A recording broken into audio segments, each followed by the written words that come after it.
What's up, guys? Welcome to Daily Dose of Reddit. This is your host, Zach, and today's subreddit is r/EntitledParents. This story is called Racist Entitled Mom Makes a Scene During Our School Trip Dinner. I attended a boarding school last year. The school was mostly filled with Mexican, Chilean, and Korean students. I had just turned 15 at the time of the story, but I have been mistaken for an older guy before. We had just returned from our weekend trip, and we stopped at a restaurant for dinner. We had an arrangement with the people there where we reserved a whole room with tons of tables so that we could eat and enjoy ourselves without making too much noise or annoying other customers. So we ordered what we wanted to eat and went to sit in our room. We were being taken care of by 4 young adults. I decided to sit at a lone table near the door and eat while reading a book. I'm not much of a social person. While we were eating, a woman arrived in the room. She looked a bit angry. I have no idea why. She entered, grabbing her kid by the wrist, and sat at a table in the room. We were all weirded out by it, but we kept quiet and kept eating. After a while, the responsible adult started organizing a couple of games, and we even started singing in Spanish. The woman in the room seemed angrier. She stood up and walked up to me. This is the conversation that followed. "Excuse me, Mexican? Are you talking to me? Do you understand English?" I had already answered in English. Why the hell would she ask that? And what was up with the talking slow? But I put on a friendly face and said that I did. "Great. Hey, so I noticed your kids are being quite loud, don't you think? Couldn't you maybe keep the silence? Some of us are trying to eat."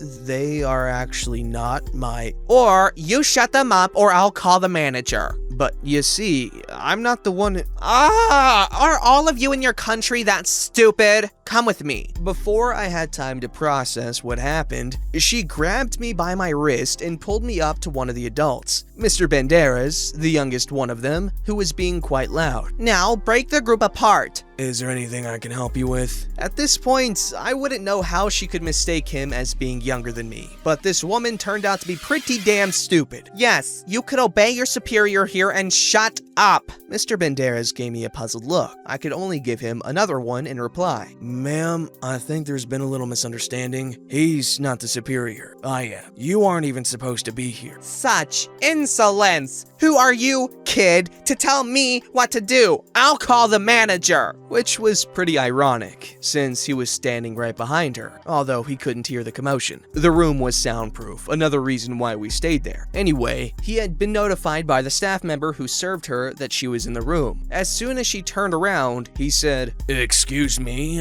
I'll kindly ask you to leave the room, ma'am." "What? How dare you? I want to speak to the manager." "The tag I have will tell you I am the manager and I'm asking you to leave." "You're kicking me out instead of these Mexican rats who took the room all for themselves?" "These sweet kids are some of my most important clients. They get the room because they reserved it. There's a big sign on the door that says such. I'm just asking you to look for another place, but if you wish, I can kick you out of the restaurant myself." The woman started screaming and shouting curses, saying that she wouldn't come back to this infested place and such. Some racist comments included. She stormed out of the restaurant and into her car and left. Situation solved, right? Karen aborted. Well, not quite. She stormed out of the place all right, but her kid was still in the room with us. The kid seemed scared and started crying. I went up to him together with a friend from Saudi Arabia. We talked to him, and he explained that his family was divorced and her mom was quite crazy. He wanted to live with his dad, but the mom had done all in her power to keep him from doing it. We both felt sorry for him and bought him an ice cream for dessert while we figured out how to contact the mom. That wasn't necessary though. The woman came back half an hour later, screaming, "Get away from my son, filthy Muslim!"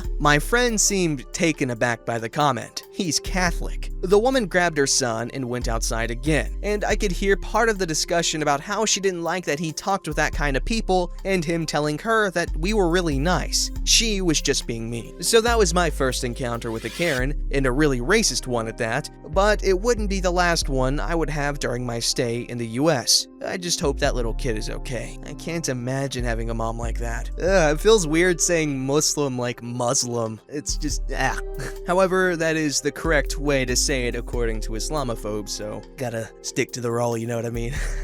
But goodness, let us revel in this woman's, just disgustingness. Reveling complete. Shower needed. Onward, chaps.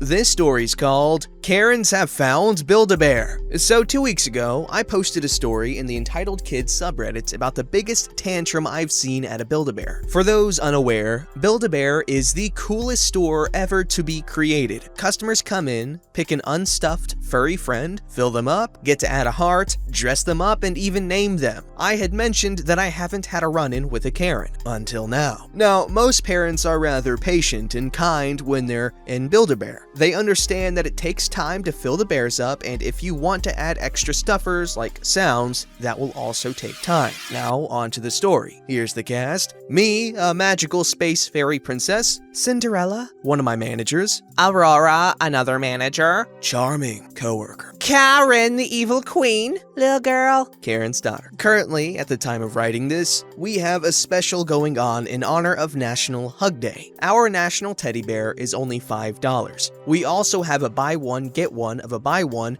get one for $10, and a special concerning our gift cards where you can get a $10 for $5. However, like all sales, there are stipulations. National Teddy cannot be part of the buy one, get one, and if you buy a gift card that day, you can't use it on your current purchase. Seems simple enough, right? So everything was going rather smoothly. We were extremely busy, but we had 2 people working in the stuffer and 2 people working in the cash register. Everything is fine until Karen arrived. Now, little girl was fine, just extremely shy. She came up with the national teddy bear and wanted to get a sound. So at Build-A-Bear, we have these fancy computers where you can record anything up to 20 seconds. I noticed that little girl was getting an Elsa outfit. We sell a lot of Disney stuff for her bear, and I suggested that she listen to the Frozen songs we offer. I suggested Into the Unknown, but Karen interrupted me, asking if we had Show Yourself. I explained that we didn't, but we could record it. This is where Karen started becoming picky, like extremely picky. I pull the song up on Spotify and go to the chorus. Lil girl is fine with it, but Karen starts complaining that it's not the right part of the chorus. No biggie, I can find what part she's looking for. So we record the sound and Lil girl is happy. So I do my thing, stuff up the bear, perform a heart ceremony, and send the family on their way. All should be good, right? Nope! Less than a minute later, Karen returns with the bear. She's complaining about the sound chip. Now, I was confused because I tested the chip and we could hear it. Karen apparently has bad ears, but this is no issue. Cinderella opens up the bear, ready to try a new chip. However, when Cinderella goes to fill the bear back up, Karen stops her. Are you sure that's okay? Now, the thing about Build-A-Bear is that no matter how long you have your bear, you can bring it back to us and we can fix it if something happens. I've had people ask me to restuff the bear or add a scent, so bear surgery is something we do on the regular. Karen tries to explain this to Karen, but Karen isn't having it, saying the bear is compromised. Not sure what that means, but Karen demands to get another bear. Weird, but no problems there. However, she starts getting even pickier. Cinderella feels up the bear, but Karen says it's too stiff. Cinderella takes out stuffing, but now it's soft. She goes back and forth on this until finally, she lets Cinderella sew up the bear. So now Karen should be on her merry way, right? Wrong again!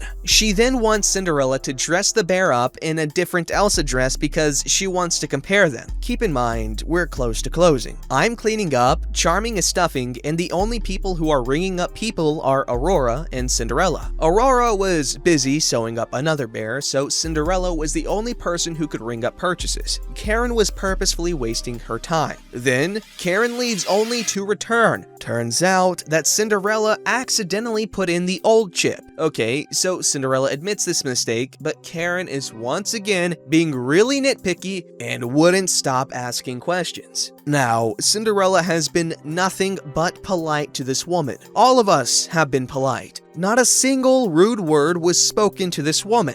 So when she had this little outburst, it took us by surprise. Why is this my fault? No one said it was your fault. Is there a reason why you're taking an attitude with me? No one is taking an attitude with you. I'm pretty confused at this point, but Karen is asking for our regional manager's name, which we don't know, and then asks for our manager's name. Then she starts complaining about Cinderella, acting as if Cinderella had done something awful, saying this entire experience was unpleasant. Again, I'm confused because we've just done our jobs and been our nice, sweet selves. Not to mention, Karen once more demands we give her a brand new bear instead of sewing it up. Granted, we can reuse the other bears, but come on, lady. Then she badmouths Cinderella to Charming while he's filling up her third bear. When we're closing up, Cinderella clues me and Charming into why Karen was acting the way she was. So not only did Cinderella not do every single thing Karen wanted her to do, but she was angry that neither Cinderella nor Aurora would allow her to stack the specials we offer. So here's the thing, we can't do that. If our higher-ups tell us about a sale and tell us there are items that aren't included in the sale, we have to abide by that. Common sense, right? Not to mention, if they found out, we could get into trouble and possibly go to jail. Yeah, it's considered fraudulent or something. So Karen was angry that we wouldn't break the rules for her. We even texted our boss about this, and she told us what we could and couldn't do. Needless to say, Cinderella handled the whole thing like a champ, but I'm pretty sure this woman might return. If she does, I'll post an update. Man, you guys have got to appreciate the amount of patience required to work a retail job like that. Is that considered retail?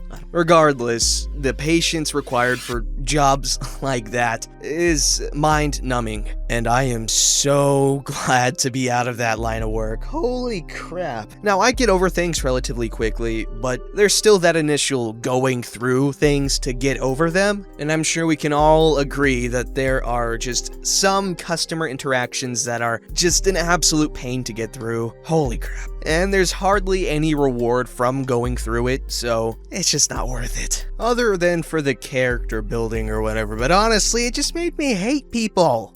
This story's called, "You Are So Greedy for Not Giving Our Child Your Food." A little preface. I think, at this point, I could tell a bunch of stories about my entitled parent roommates and their kid. Ultimately, I don't think the kid is that bad. He does have behavioral problems, but his parents very poorly handle them. Even though he is 9 years old, his adopted mother argues with him constantly and has since he was a toddler. They also refuse to take responsibility for anything he does or breaks, unless it is something of theirs. I am pretty sure their kid is one of the reasons I put up with their crap in particular. However, their bad habits and an overwhelming sense of entitlement are turning him into a spoiled brat. They also receive government assistance, EBT. I do not. By no means, so I add this to be disparaging, so much as to point out that they have a much larger food budget. They not only use EBT, but cash. Anyway, last night, we both ordered pizzas. We paid for all our own orders. I figure I would order a large pizza for myself. I had just gotten back from a trip, and I still haven't done any adequate grocery shopping. So I figure one large pizza will last my broke ass a few days until payday. I won't have to go grocery shopping or even waste money on even more takeout. They ordered the same. There are 3 of them, 1 of me. They also have a bunch of snacks and a decently stocked pantry and fridge. I had a box of cereal, a Brita pitcher full of water, and some crackers, which, by the way, they went through and ate half of because the entitled mom is diabetic and needs to snack. Her reasoning, not mine.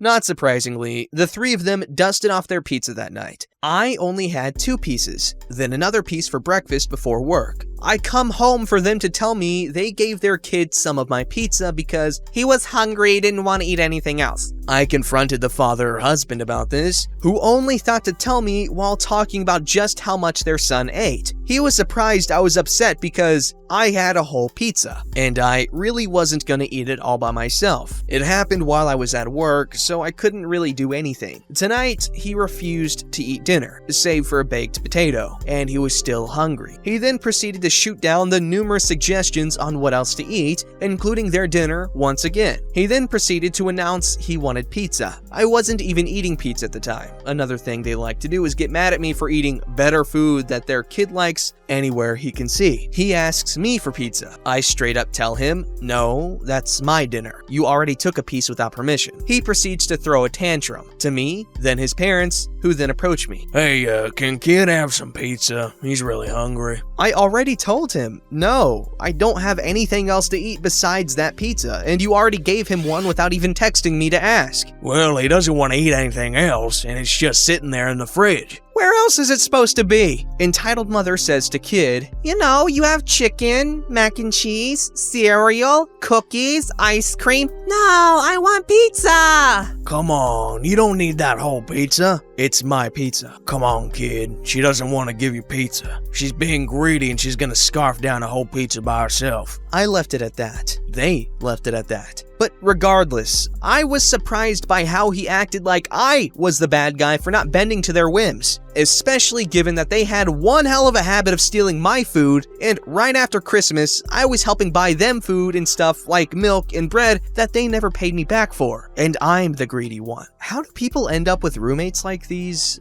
Like, do any of you guys have any good stories of roommates that were actually very good and helpful and they did their part in maintaining the household and all that? And I know I read only entitled people stories and stuff like that, but honestly, I've only ever heard bad things about roommates, so that's kinda ugh. Don't forget to like, subscribe, and hit that bell to never miss an episode.